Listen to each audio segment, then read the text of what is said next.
Okay, I think that is the bell. So we're going to go ahead and get started here. Thank you for joining us today. I'm Tom Stewart. I'm joined by Troy Knight and Alvin Gehring. We're all part of the MaidCentral team, and we're going to be speaking this afternoon about smart payments.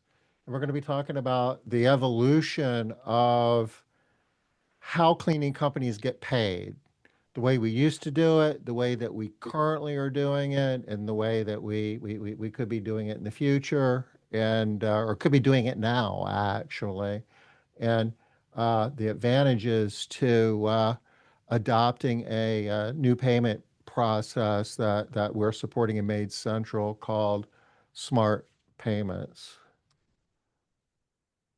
And we're going to go ahead and we're going to jump into our deck.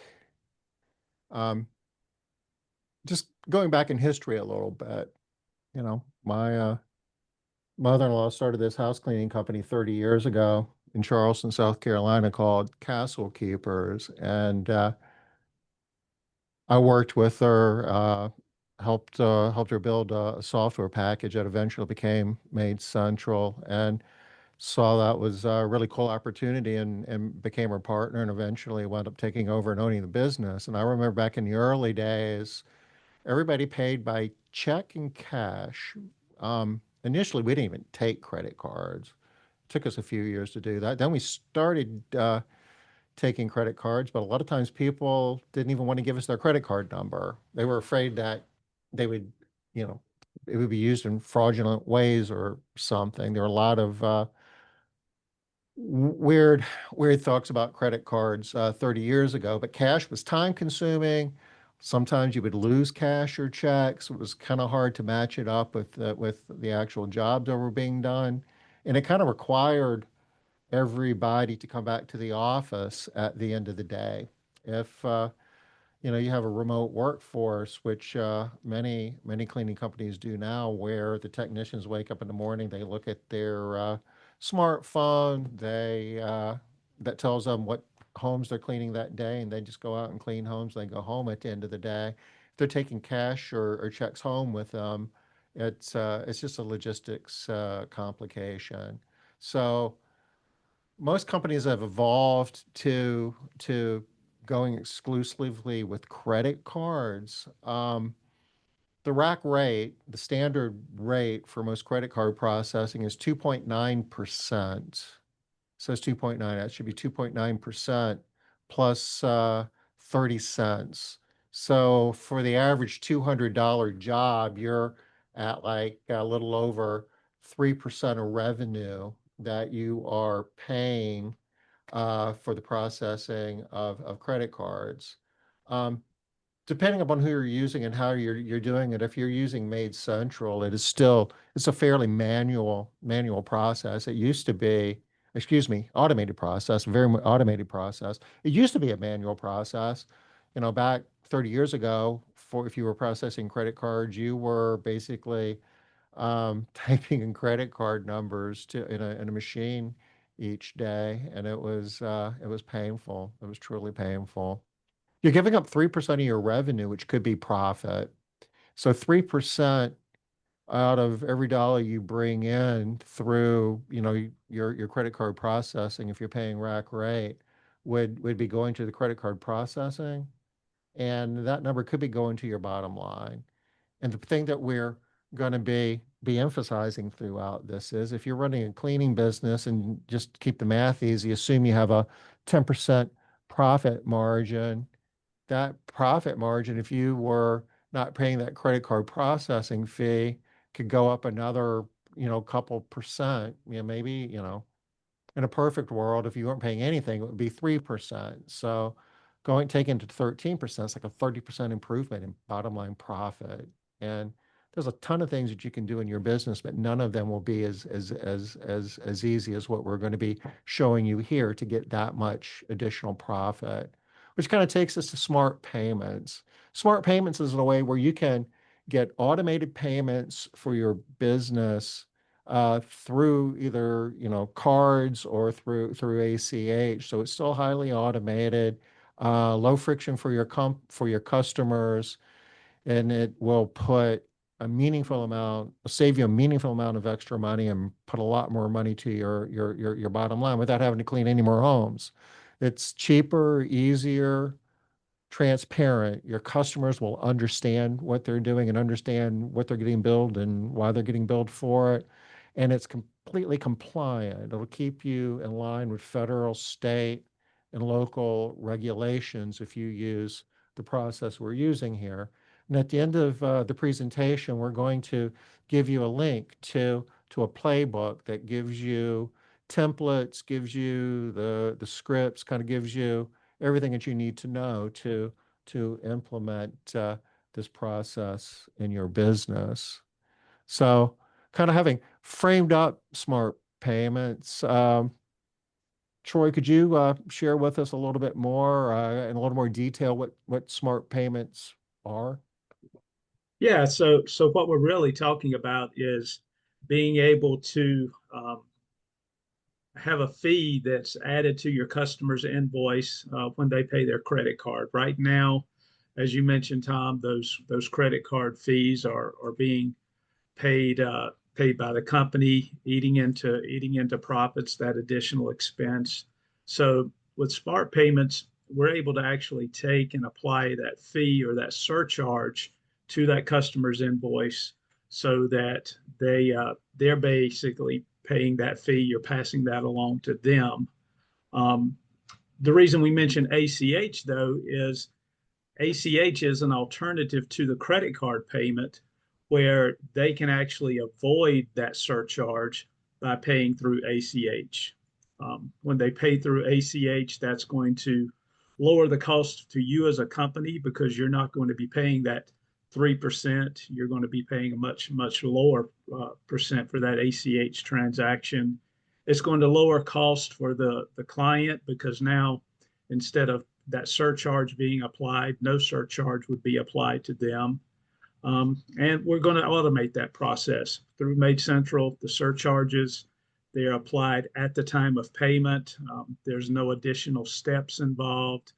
The current way you're processing those credit cards or processing those payments using the invoicing through MaidCentral, that stays automated. So um, really, it's taking that surcharge, being able to add that fee, but it's also using it in conjunction with ACH so that the clients still have a choice. And if they have a choice, they're going to be much more willing to accept this or either move to ACH. You're not forcing them to do something.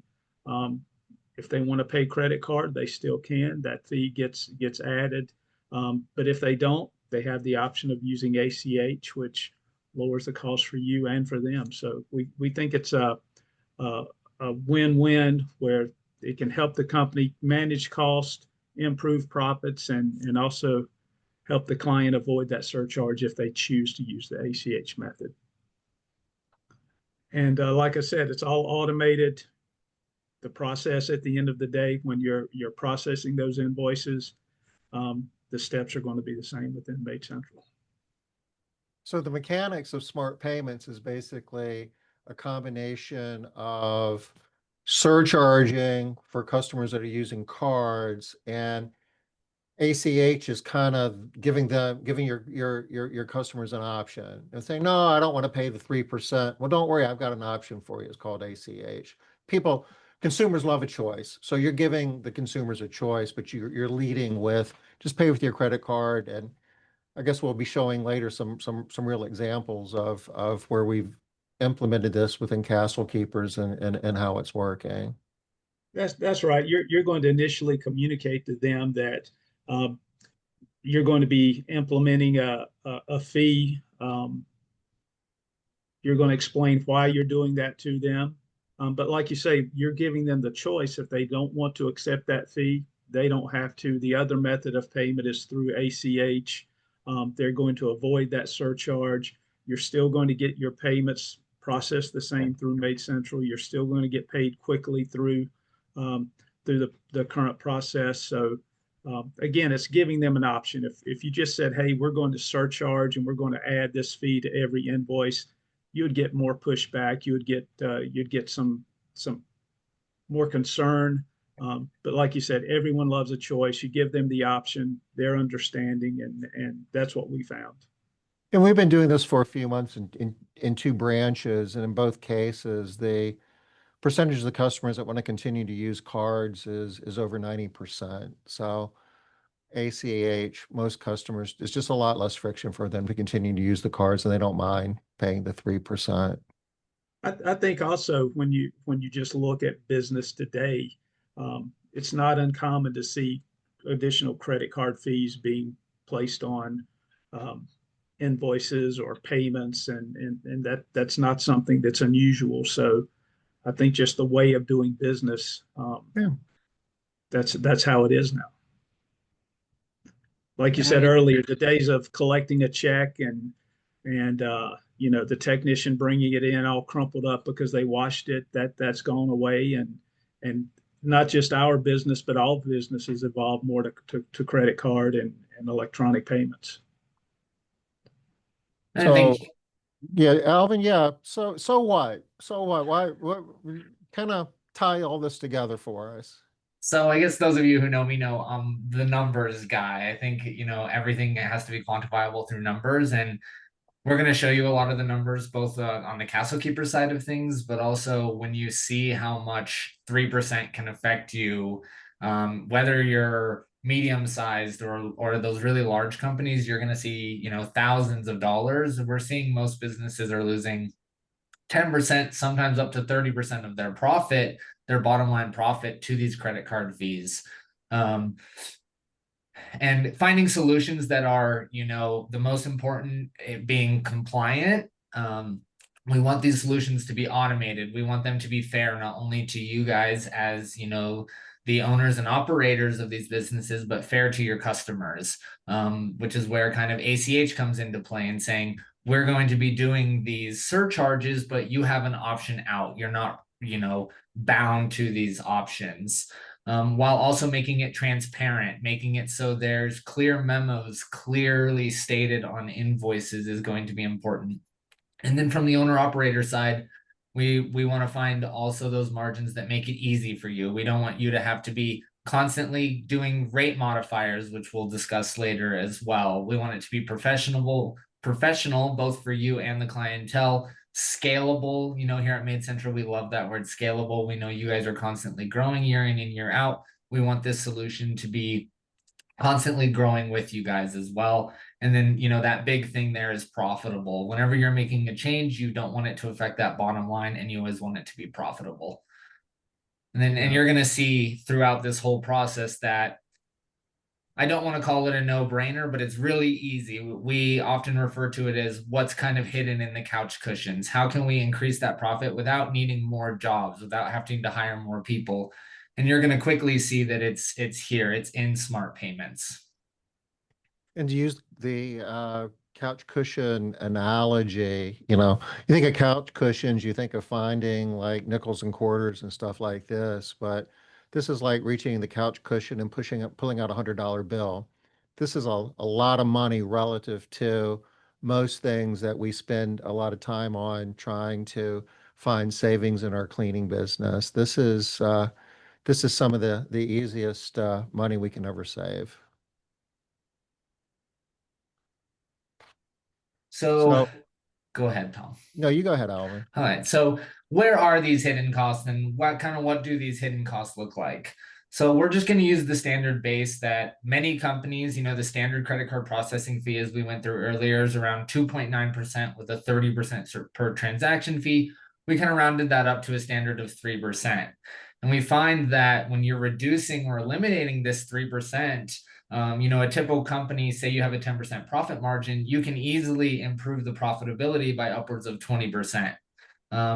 We're going to pull up kind of a graph here, and this graph is basically going to show, or a chart here that shows, let's say an average company, or if you're doing around $500,000 of credit card transactions. So $500,000 per year is flowing through, and the credit card processor is taking 3% off of that. It's this massive number that's going to be, $15,000. $15,000 is a lot of money. And there's two different options. It's easy to say, oh, let's just get everyone onto ACH. ACH can be a rough approach because a long time ago, maybe not that long ago, and I'm sure some people still deal with it today, where you have the approach from customers, well, I don't want to give you my credit card information. It's risky. What if someone steals it? Are you PCI compliant? We're really seeing that shift towards ACH, where in order to get onto ACH, they have to give you their banking information. And that's really sensitive information and can be hard for clients to kind of take that step, where as it was when we switched from cash and checks to credit cards, we're seeing that same transition now from credit cards to ACH. I'm not really comfortable sharing my banking information with you over the phone. And of course, we want to make that easier. A good way to approach that is going to be, through your customer portal. Log into your customer portal. You never have to give it to me. We are PCI compliant. You can go set up ACH directly through your customer portal. And that's kind of going to be one of those options that we extend later down the line. They already do have that option on their customer portal as well to set up their banking information. Tom, if you want to go ahead and bring up that chart, we can really see the difference. And if you are just running $500,000 through credit cards through your business right now, there's $15,000. And this is where Tom talks about not pennies and nickels and dimes, but $100 bills that are sitting underneath your couch cushions, just waiting to be pulled up. And it's easy to say, oh, well, let's get everyone onto the 1% ACH and we can save $10,000 a year. And that's just pure profit. If we were to say, get everyone down to ACH, your credit card processing fees would be zero. Your ACH fees would be just at 1% at 5,000. There's $10,000 that you're not taking out of, that profit scale. We've taken But the problem with ACH is it's a little bit of work. You're giving up bank account information. There's friction there. People don't, it's not easy. Yeah, not easy at all. A huge amount of admin work behind that too. We often talk about companies switching over credit card processors. How are we going to do that? I don't want to call all my customers and have them switch. That's going to be your big friction point of getting everyone onto ACH. Where we find switching over to smart payments and doing those processing fees and kind of pushing those processing fees to an automated system, and then using that as leverage to have those people who don't want to pay that fee over to ACH is going to be a much smoother transition. And it's even more savings. So we're saving upwards of, $11,000, $12,000 through smart payments. And you'll see later on, it's not affecting kind of that bottom line of your customers as well. So when we talk about how much money is in those couch cushions, so to speak, to stay with that analogy, I think this graph really shows at just $500,000, and this scales. Even if you're doing $250,000, 3% of $250,000, there's a lot of money there, a lot to be added to that bottom line of profit. Yeah, and I say ACH isn't easy, and let me back off that a little bit. Relative to credit card is frictionless. It is so easy, but we've signed up a fair number of people on ACH. Troy, you're a little more familiar with that process. How much work is that? Yeah, so we've signed up companies use partners using ACH, and really, as Alvin said, we direct them to the portal. They enter their information, and then when we do our invoicing, we're invoicing and processing through the same process we're using now. It's just that billing term is different, and we've captured that ACH information. Also, if you're doing online quoting through MaidCentral, they have the ability currently to enter a credit card. They also have the ability to enter that banking information there and capture it. So what we found is most that we speak with or have spoken with, they're willing, they accept the 3%.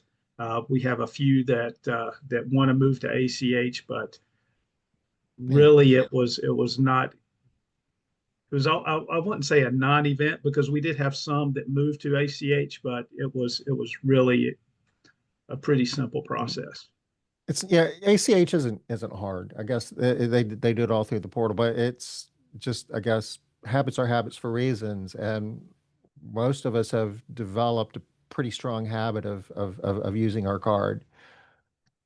I think you're going to see more and more of this as well. You know, if as you're making different payments online, it's not uncommon to even see there. If you enter a credit card, this fee will be assessed, or enter your bank account and then no fee is assessed. So um, you could almost say we're catching up with the times.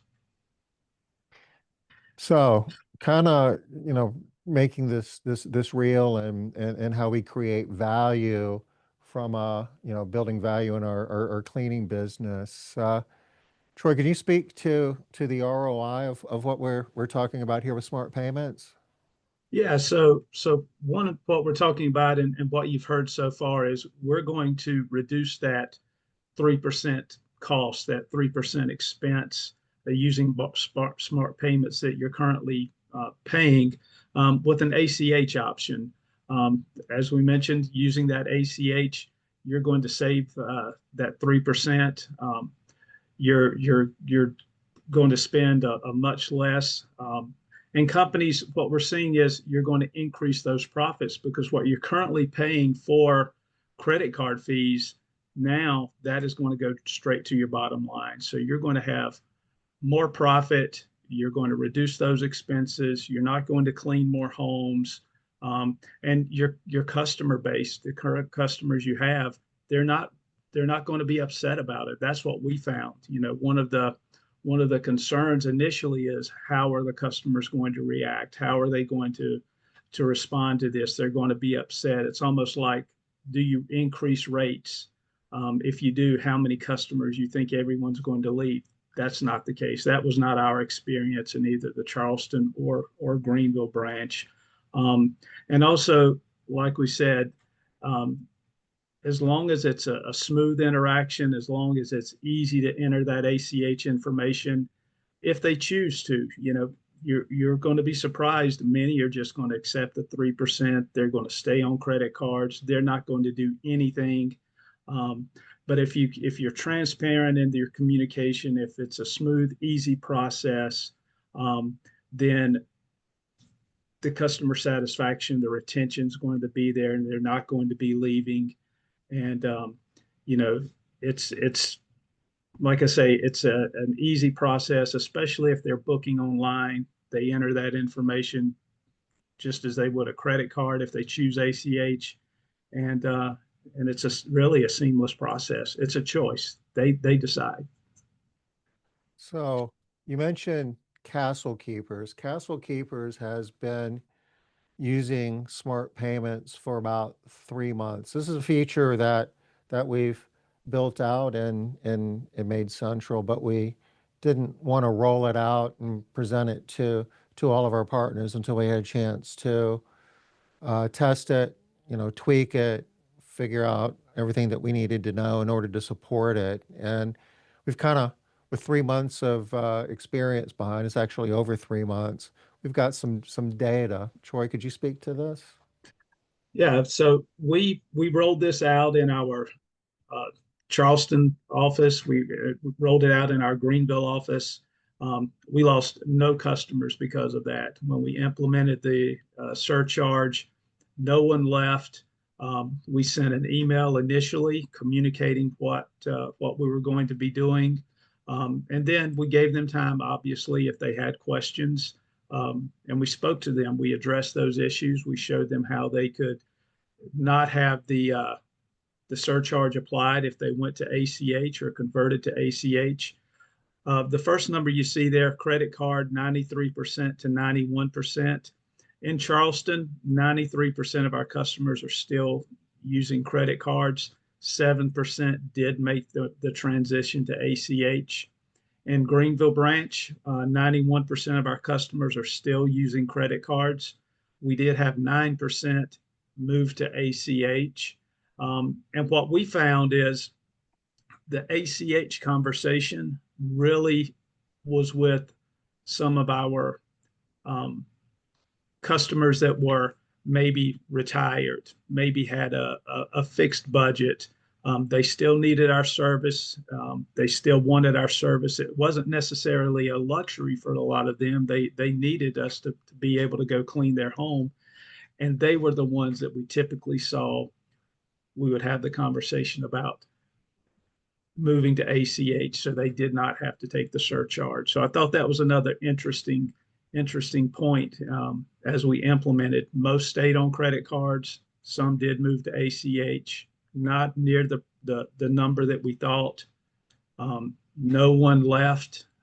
So it was definitely, like I say, not as big an event as you would think it was. I think in our mind sometimes we get scared and we get hesitant or reluctant, but that was our experience so far.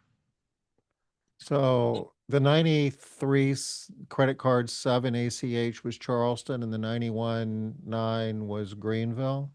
That's correct. And the thing That's there correct. that almost is, you know, most surprising to me is nobody quit. No recurring customer quit.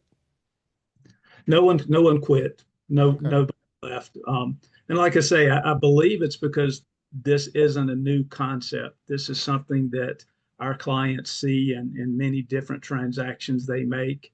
And if you're communicating clearly up front why, and you're giving them an option to move away from credit card to ACH, they have an option. They don't feel like they're being forced to do something. They're not backed into a corner. Um, they like your company, they like the service they're receiving. So um, you gave them a solution, you gave them an option, and I think that's part of what makes it work. Yeah. It is common. A lot of retail outlets you're checking out, they ask, or cash or card. And if you say cash, they charge you less. And I'm almost embarrassed to say a lot of times I might have cash in my pocket and I'll still do card just because it's the habit, it's the easier thing to do. But we were prepared to lose some customers. And if you think about what your gross profit is off of a customer and how many customers you can lose and still make this a profit building thing, you got a lot of runway there.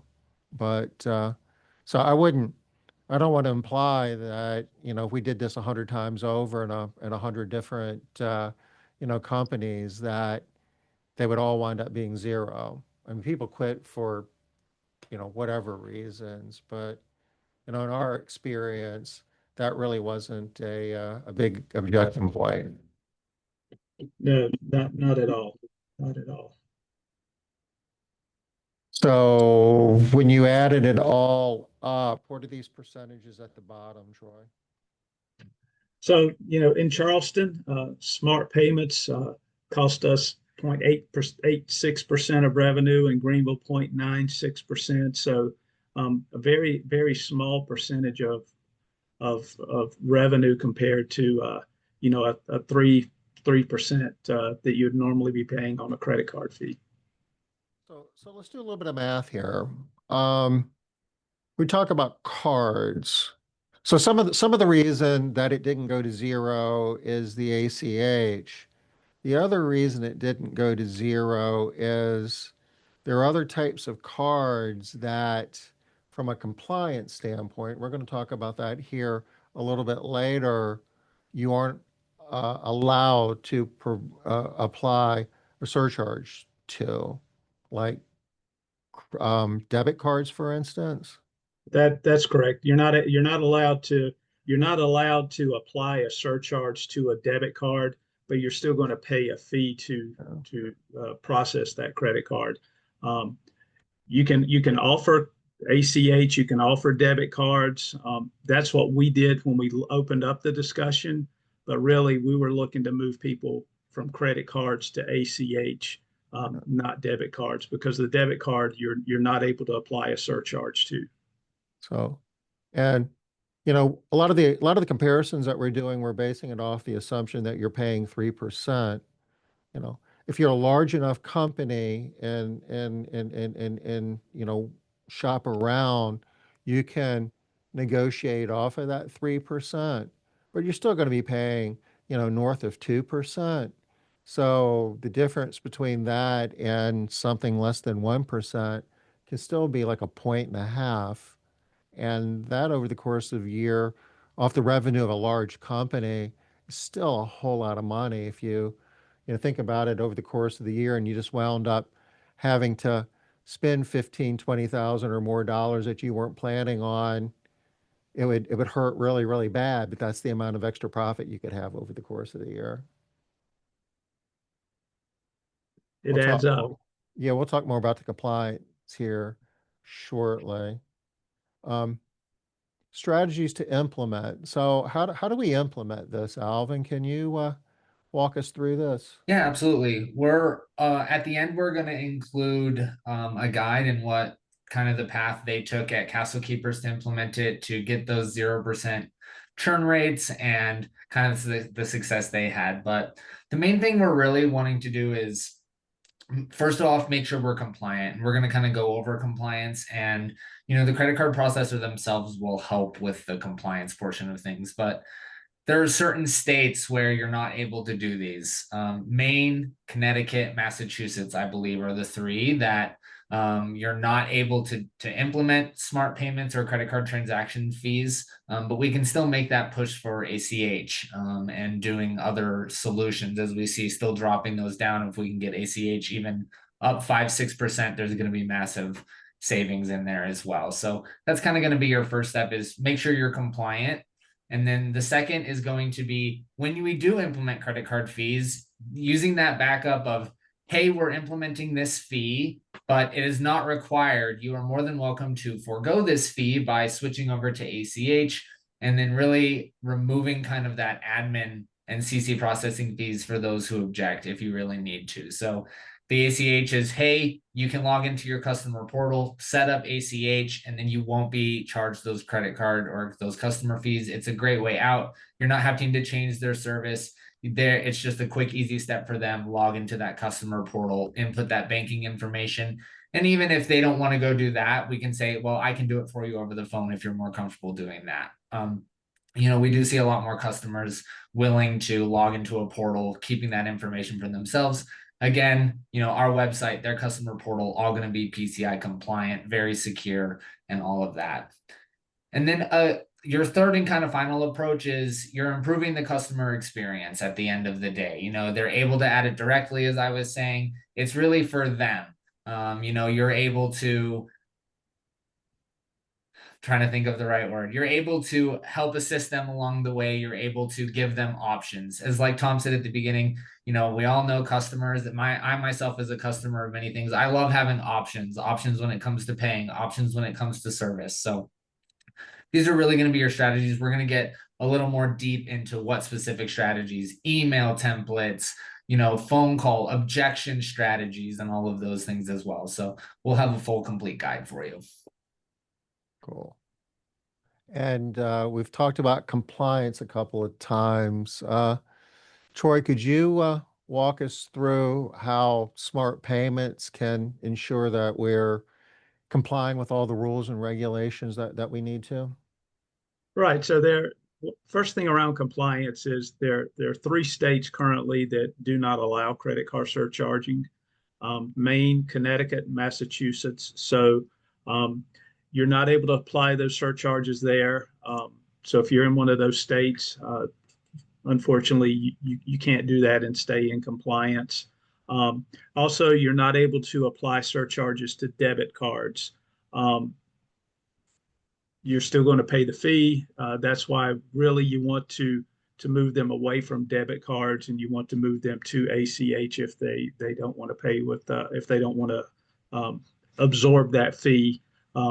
Simply going to a debit card, it could be an option, but there's going to be no benefit to you. That might be something you wanted to offer if there was a client that was just like, hey, I'm going to leave, I'm not going to apply a credit card, take that surcharge, I'm not going to use ACH. You could use debit cards, but again, you're not going to see the benefit of doing that. Some states, some credit card companies they have caps on how much you can charge. So depending on what that credit card company cap is, what that state cap would be, we're going to make sure that you're in compliance with with those regulations as well.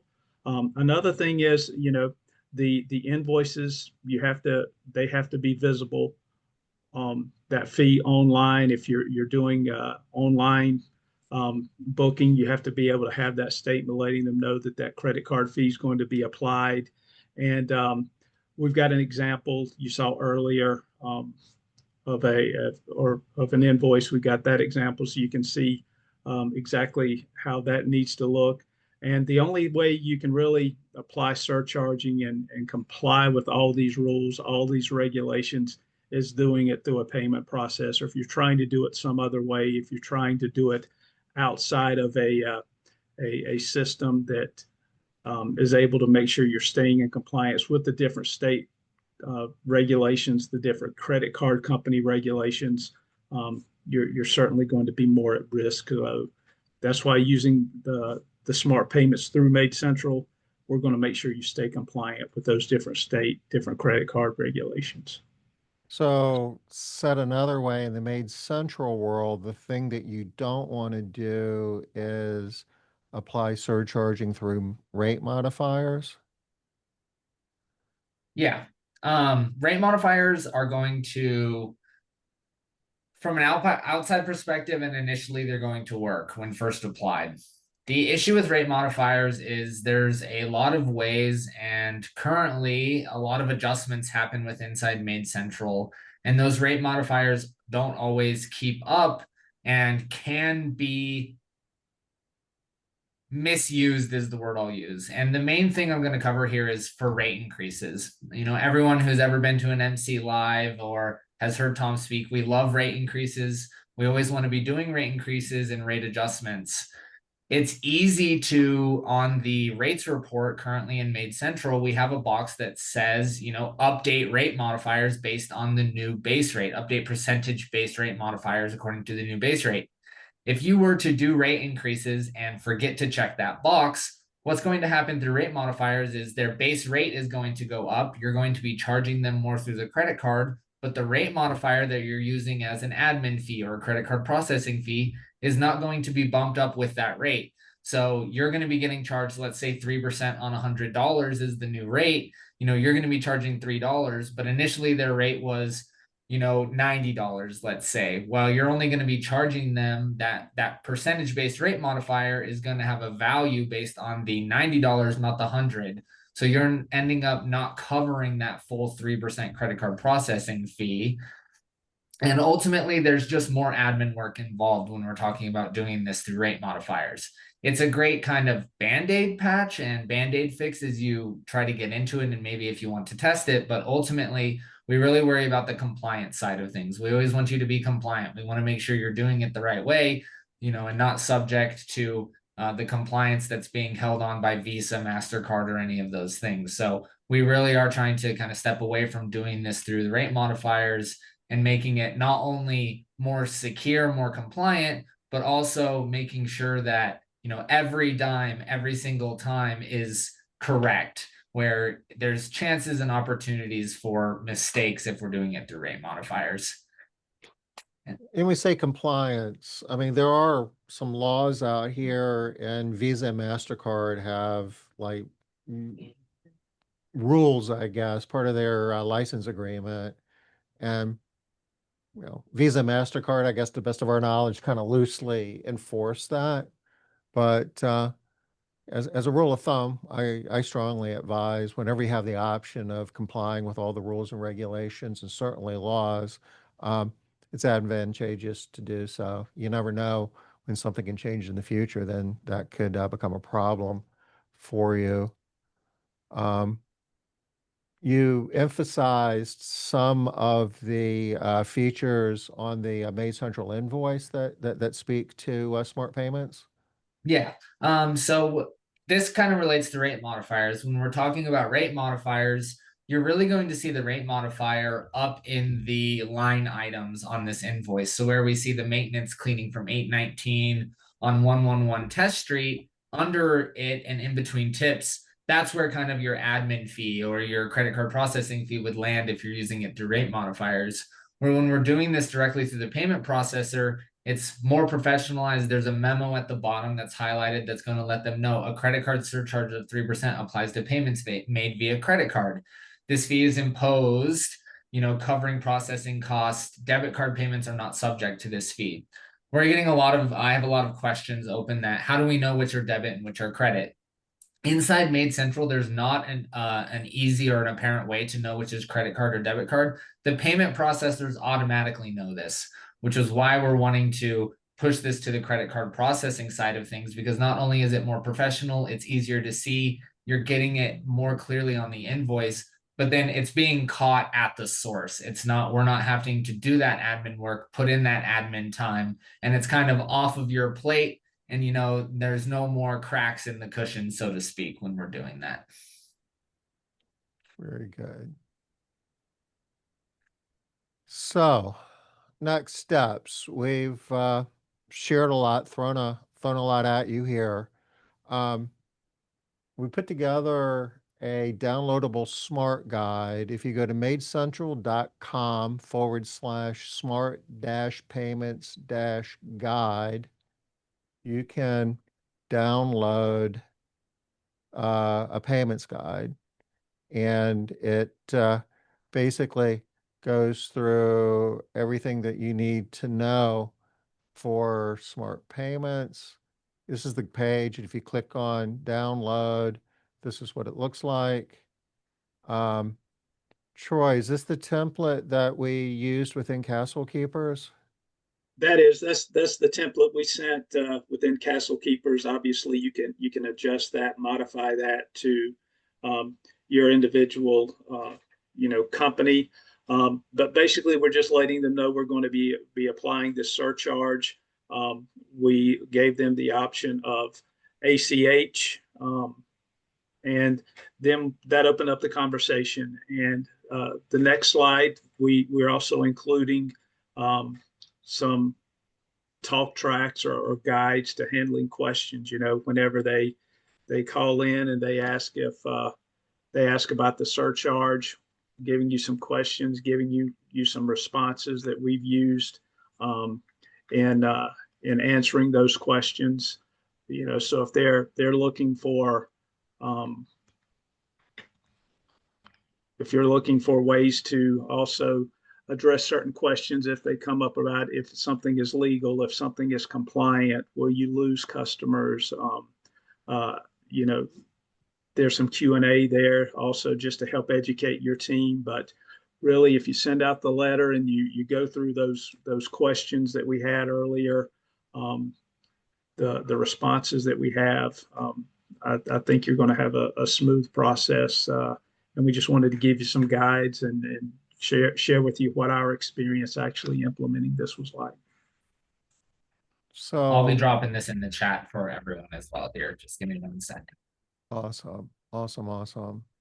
So, I mean, it's ready to go. If couple of things to sign up for smart payments, you need to be using Pastry as your payment service provider. If you're using Stripe or authorized.net, they don't have the ability to do that. There was a lot of development on the MaidCentral side to do this, and as we've said previously, we can't continue to build out functionality times three on the payment side every time we add something. So all the new functionality moving forward will be through Pastry. So if you're using Pastry, and a whole lot of you are, the opportunity to do smart payments is here for you now. You have to switch over at the beginning of the month. So where are we now? We're like the last 3 days week away. of, yeah, 3 days away. But it's plenty. I mean, it's time. If you are a pastry using Pastry for your merchant account processing, and you want to switch over to smart payments, reach out to Alvin and Troy. Their email addresses are there: Alvin at maidcentral.com, Troy at maidcentral.com. Let them know, and they can walk you through the process and have you ready to go. So starting in September, you'll be implementing and using smart payments. One other thing, I don't know if we touched upon it or not, when you switch over to smart payments it's 100% of your payments are through smart payments. You don't have the option of, well, these customers I'll do a surcharge, these customers I won't. It's kind of uniform for all your card processing.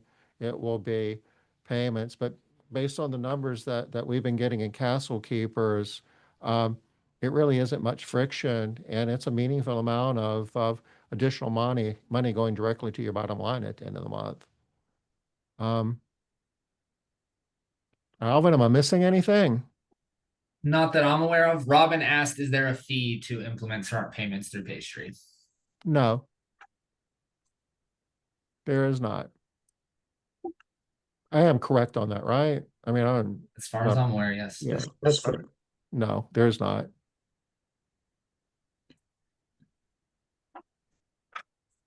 Any other questions?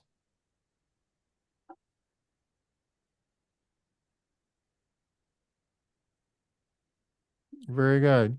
How painful is the move from Stripe to Pastry? It's a token transfer process. It can take, it can take what up, is it 4 weeks, 6 weeks? It takes a, you know, It depends on what payment processor you're using. And so authorizers Stripe have basically token release dates. They only release tokens on certain dates of the month. So it can be shorter or longer depending on how close or far away you are from that date. And it really depends on the current credit card processor you're using.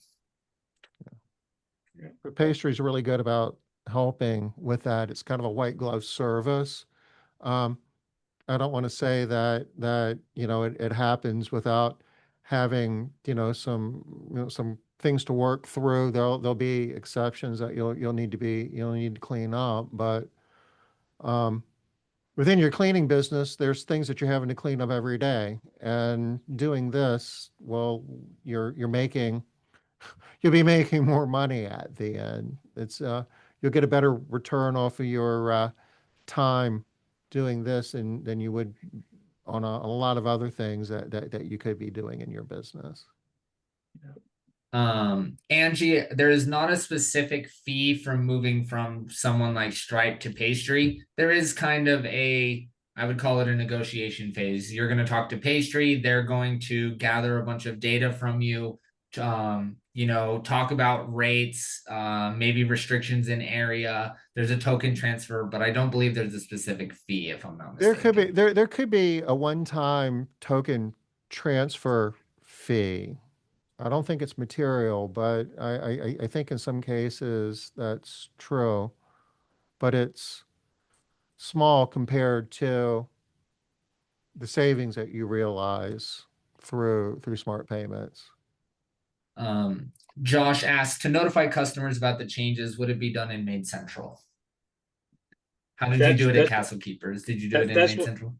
Yeah, that's what we did. We basically took our email, we created a template using MaidCentral. We sent that email out to all of the clients we have, and we use that template through MaidCentral. Yes. Perfect. Andrew asks, from moving Stripe to Pastry, is it a seamless, transparent process to your clients? I don't even think your clients really know you're moving payment processors. With token transfers, you're not having to reach out to them and say, hey, we've moved credit card processors, we've re-entered them. That's kind of the point of token transfers. Is it's kind of a back end thing. They're taking all of that, putting it in. It's automatically set up in MaidCentral. Credit cards move over. Invoicing is still done through QBO, kind of a double part here, where is the processing fee listed on invoices that are created in QBO? Yes, they will automatically be applied to the invoice upon running that card, and it does show up on the invoice.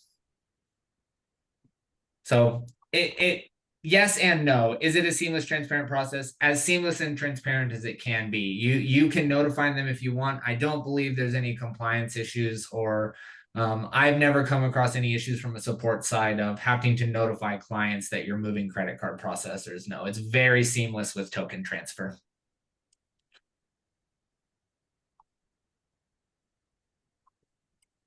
The credit card Um, processing fee, is it different for debit cards versus credit cards? Debit cards, credit cards are um, typically around 3%. ACH is around 1%. The difference is on credit cards, you're able to surcharge on those credit card transactions. However, you are not able to surcharge on a debit card transaction. Josh, we don't have a specific template in MC. If you go to that smart payments guides, there is essentially there is a template structure in there that can be added to MaidCentral though, yes. And then for interchange fixed amount, Pastry will talk to you about that change. There can be multiple options there depending. Here's the template in the guide. You just copy, basically copy and paste. Just So making sure when we do like see the dear customer first name, you would change customer first name to hashtag customer yeah, F name. Just make sure the fields in the template match. put the Which token in. support team or I, if you need help with that, feel free to email me. I would love to help you guys set up templates.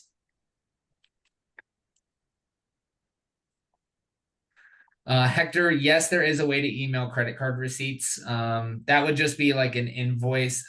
We can also set that up in QBO to email them the credit card receipts automatically. That is an option in QBO. Linda, if you are on Pastry, yes, there is an option to add ACH when setting up a new client.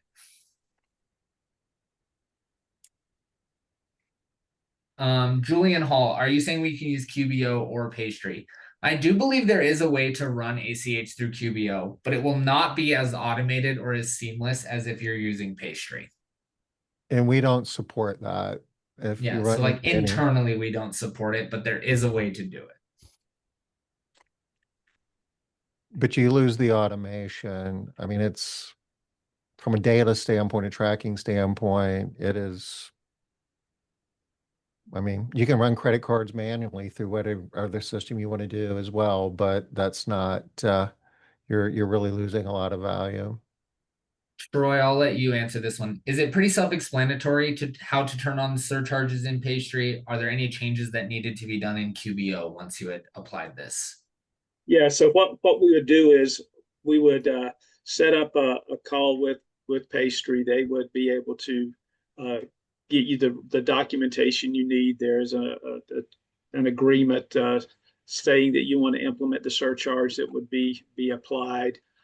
Then there are some changes. We're coming up with a guide that would actually tell you what those changes that you would need to be doing in QBO to make sure that you're tracking that properly. But we're going to have information on that as well available. So as part of that process, we'll make that available so you know exactly what you need to be doing and what changes you need to be making in QBO. Robin states, moving from authorized to Pastry, we use tokens, so there will be minimal communication with clients to have CCs in Pastry. Correct. Token transfer makes that super simple, super easy to do. Do ACH transactions settle next day like credit card transactions? Yes and no. It will depend. We typically see it take between 1 and 3 days.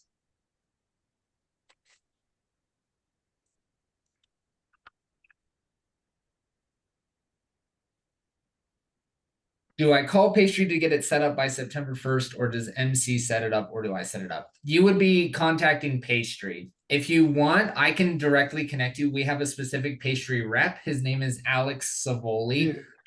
I To can make set it you up with simple, him. to make it simple, would it be better for anyone who wants to do this to reach out to either you or Troy and we could do the handoff? Yes. Yeah, If you want a direct handoff, reach out to Troy or me, and we'll bring Alex in with you, and we'll get that connection set up sooner rather than later, where if we can do that really quick.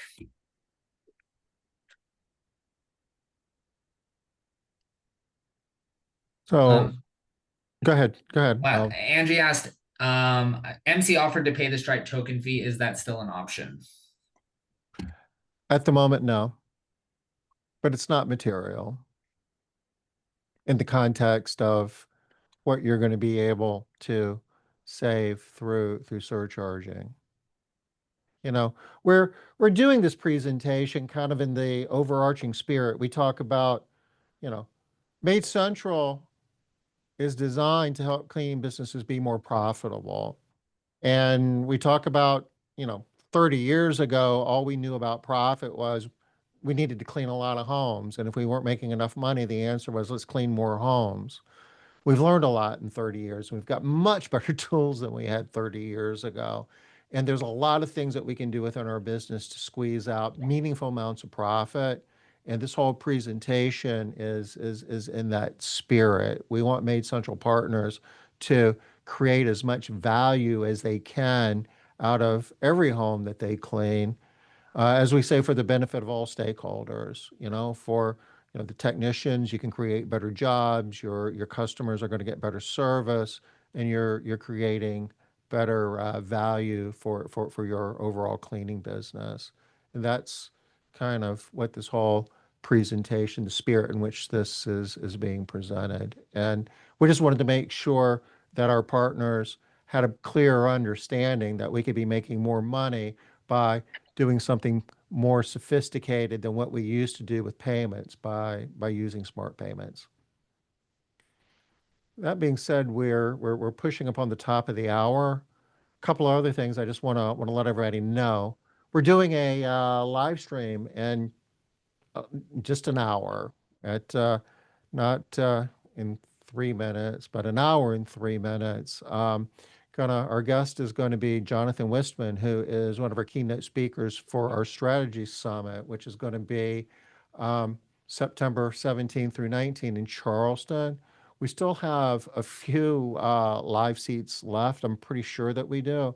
And we have an infinite number of live stream tickets. And if you want to learn more about what the Strategy Summit's about and get to know Jonathan Wistman a little bit more, jump into Facebook, YouTube for like the MaidCentral Facebook groups or channels, and learn a lot more about that. Jonathan is the CEO of Who Hire. He's written a book called The Sales Boss, which is really, really an awesome book. Am I missing anything, guys? I don't believe so. We got all questions answered. If we did not answer your question, I apologize. Please email me or Troy. Our emails are sitting on the slide below. We will get back to you very quickly. Keep your eyes open this weekend as well. We are going to be sharing some information about some of the recent development work. And we've got some pretty big news about new features and what we're building in MaidCentral that's going to be useful to all MaidCentral partners. And we're going to be sharing that information this weekend as well. And it's the beginning of a longer dialogue, but we've been building stuff for a good while, many months, and we're to the point where we can speak to it with confidence now, and we're going to start doing that this weekend. Thank you for joining us. This was fun. And Alvin, Troy, thank you so much. Thank you. Thank you, everyone, All for right. attending. We will see everybody soon. Everybody take care. Thanks.